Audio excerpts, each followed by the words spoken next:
Hello guys! Hello, this is for Scorpio. Scorpio, welcome dito sa aking channel, Kapalaran 888. Welcome guys. Scorpio, alamin natin kung ano ang message sa'yo ng iyong mga spiritual helpers and guide for the 5 months. Okay, so alamin natin yung Saturn retrograde mo kasi backward movement to so kailangan nating alamin ano ba ang mangyayari sa buhay mo for the next 5 months. So nagsimula na siya ng July 26, 27, magtatapos tong Saturn retrograde December 10, 11. So titingnan natin Scorpio kung anong kailangan mong malaman, kailangan mong iwasan, or ano ba yung kailangan mong gawin. Okay.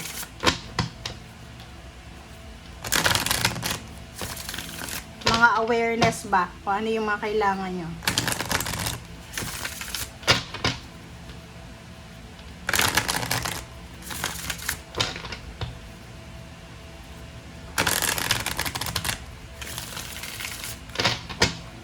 Alright.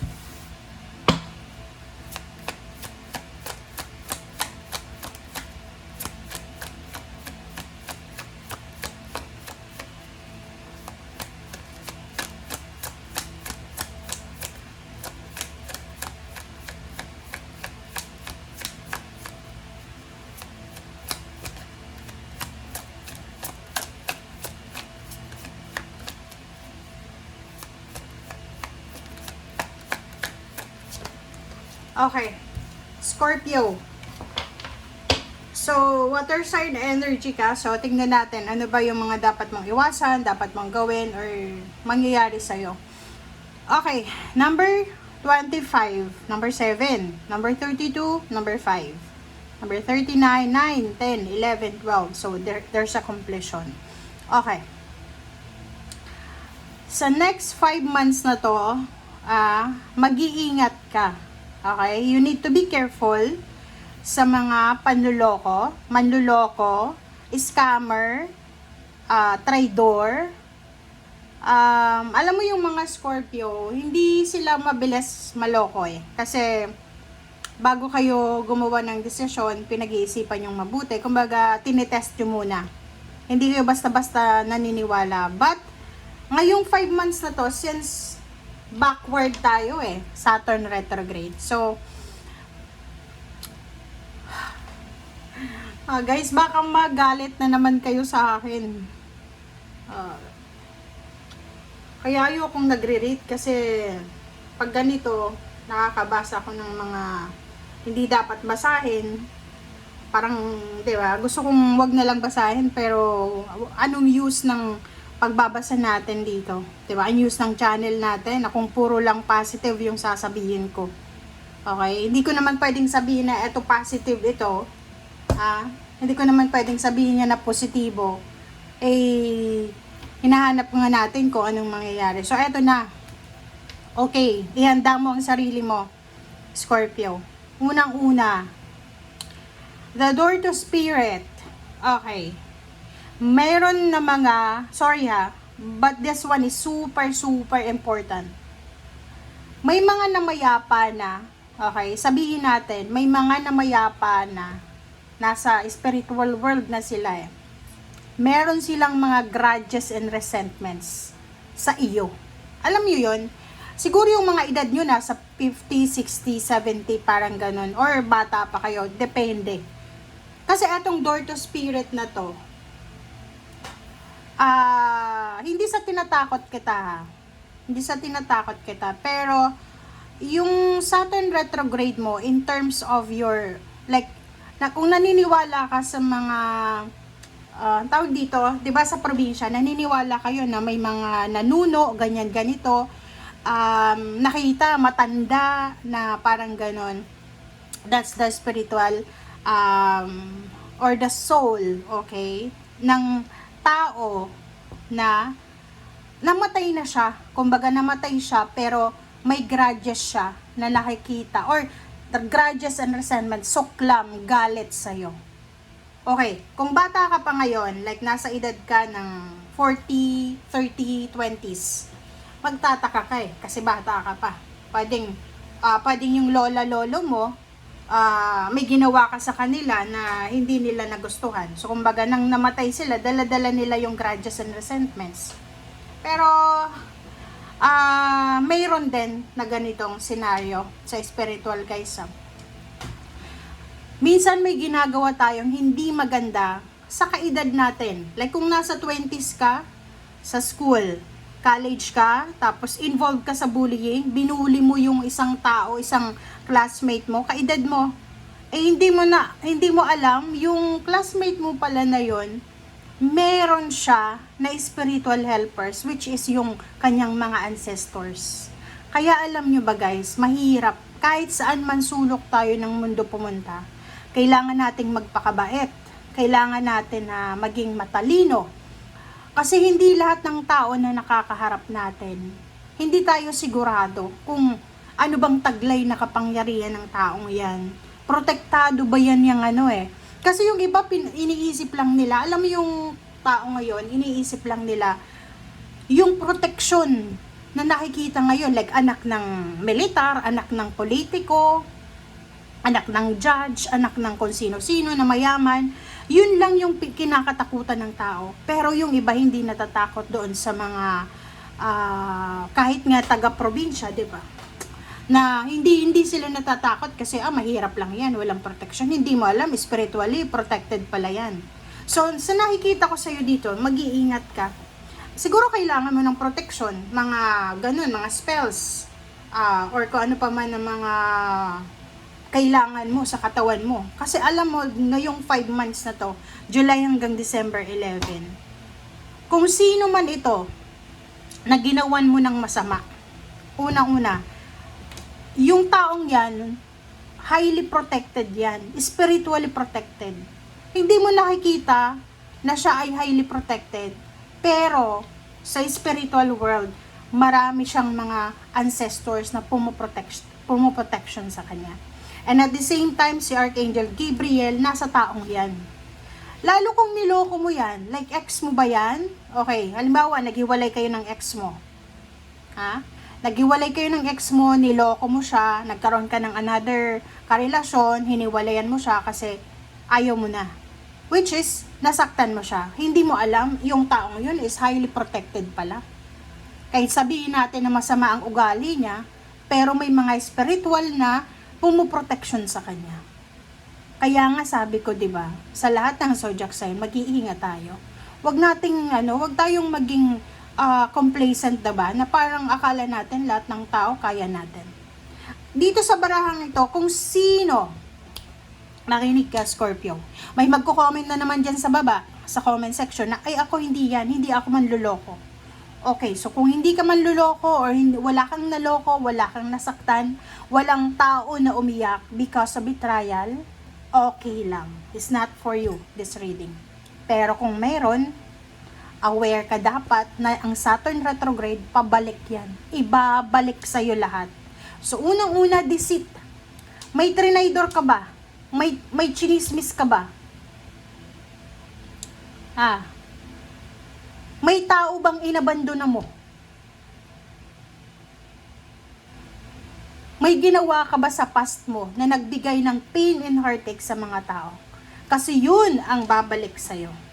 Kasi alam nyo, yung Saturn, yung mga tao, diba? Yung mga tao, parang iniisip nila na, pag nakagawa ka ng kamalian, tapos pag hindi ka kinakarma, akala mo ligtas ka na. Pero the universe will make sure na there's a justice here.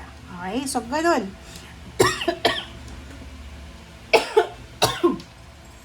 Inubo ako sa'yo.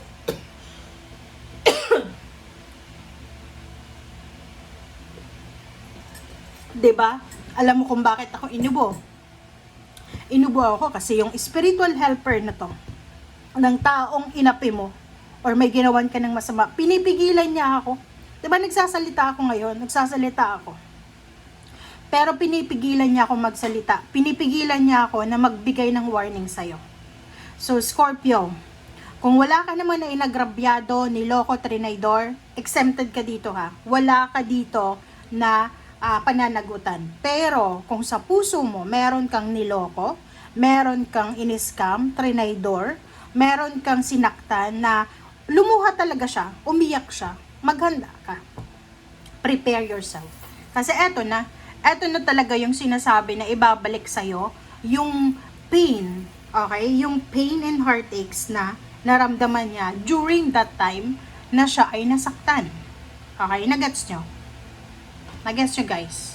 Okay, so you need to be careful. You need to protect yourself. You need to have a protection, pumunta ka sa mga espiritista, or humingi ka ng tulong sa, na ma-shield mo yan, na magkaroon ka ng energy na, high energy shield, na hindi dumating yan sa'yo. Pero wala eh. Saturn retrograde to eh. Kahit anong protection, talagang ibabalik sa atin. This is a karmic lessons, karmic na justice na mararanasan ng mga taong gumawa ng masama. Okay, dito sa'yo, kung nanloko ka, pero kung hindi ka naman nanloko, okay lang. Diba? Ang nakikita ko sa'yo dito, possible na, halimbawa lang na kung ikaw ay magdedesisyon na mag-resign sa trabaho. Halimbawa ngayon, habang nanonood ka, may trabaho ka pa. Halimbawa lang, may trabaho ka, and bigla kang nakapag-isip na, ay, magre-resign ako. Naku, kung magre-resign ka ngayong July hanggang December, wala. Hindi ka makakahanap ng trabaho. Yun yung sinasabi ko sa'yo. Hindi ka makakahanap ng trabaho. Kaya, kailangan mong pag-isipan kung ano yung desisyon na gagawin mo during the Saturn retrograde. Diba? Kailangan matalino ka ngayon. Kailangan wag kang magpadalos-dalos. Sa trabaho nakikita ko, tingnan mo to. Siguro dati, sabihin natin, few months ago, na-enjoy mo pa yung trabaho mo. Na-enjoy mo pa. Pero sa 5 months na to, posibleng may stress ka na. Especially kung graveyard shift yung trabaho mo, or sabihin natin na OFW ka, madalas kang makaramdam ng homesickness, makaramdam ng kung anong negative. So, puro negative, puro ka overthinking. Sabi ko sa'yo eh. Ihanda mo rin yung sarili mo kasi may mga away, gulo, na like halimbawa ganito lang yon. Gusto mong magbagong buhay, pwedeng dating may asawa ka, tapos yun na nga, nagkaroon ka ng third party, naghiwalay kayo ng asawa mo, tapos siguro pwedeng taon na yung lumipas, pero wala kang natanggap na kung ano pa man na like masasamang salita from your asawa. Pero this 5 months na to, ihanda mo yung sarili mo. Kasi, yun nga, sabi ko sa'yo, karma, pwedeng may mga kaso. Kaso, lalo kung kasal ka, may mga, kung lalaki ka tapos hindi ka nagsusustento sa anak mo, ganyan. Maraming posibleng mangyari na magiging kumbaga hindrance. Halimbawa, gusto mong magbagong buhay. Diba? Gusto mong magbagong buhay kasi may bago ka ng asawa, bago ka ng trabaho, like ganon. Kung may issue ka sa past jobs mo, hahabulin ka nun. Hahabulin ka, tingnan mo dito. Hahabulin ka ng past mo. Kung ano yung nangyari sa past, lalo yung mga ginawa mong mistakes, hahabulin ka. Okay, this is your dreams, and this is the, sabi ng baraha sa'yo dito, ngayong 5 months na to, kung pag-uusapan natin yung mga pangarap nyo sa buhay, sinasabi ng baraha dyan na kailangan mag-iingat tayo.